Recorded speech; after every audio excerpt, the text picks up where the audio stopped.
Hey guys, and welcome to the channel. To create timed notifications with pushcut, follow these steps. Open the pushcut app, and create a new notification by clicking the plus button at the top. Alright, and set a name, title, and text for your notification. Okay, something happened like tab or expand to reveal my automation action. Add action. If you want to add action, you can go ahead and add action and add the shortcut and import from your Apple shortcut.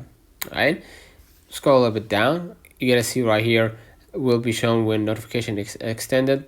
You're gonna see right here the default action.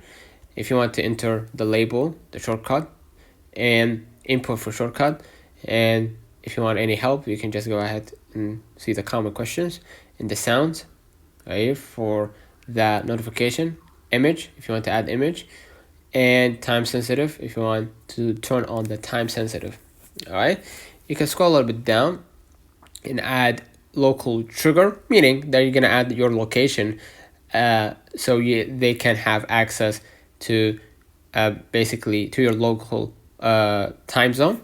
All right, and here you're gonna see the testing with input, dynamic text in curl or dynamic title in curl. So modify the generated curl statement for testing. Right, you can see right here something happened.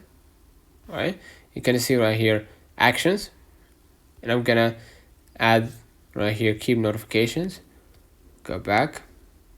Right, you're gonna see right here sounds, and you're gonna see the local trigger. Basically that's it. Go ahead and add the notification. If you want to test it, go ahead and click test at the bottom right, and as you can see right here, you're gonna see the notification. Right, hit done, and now you just created your own notification on pushcut.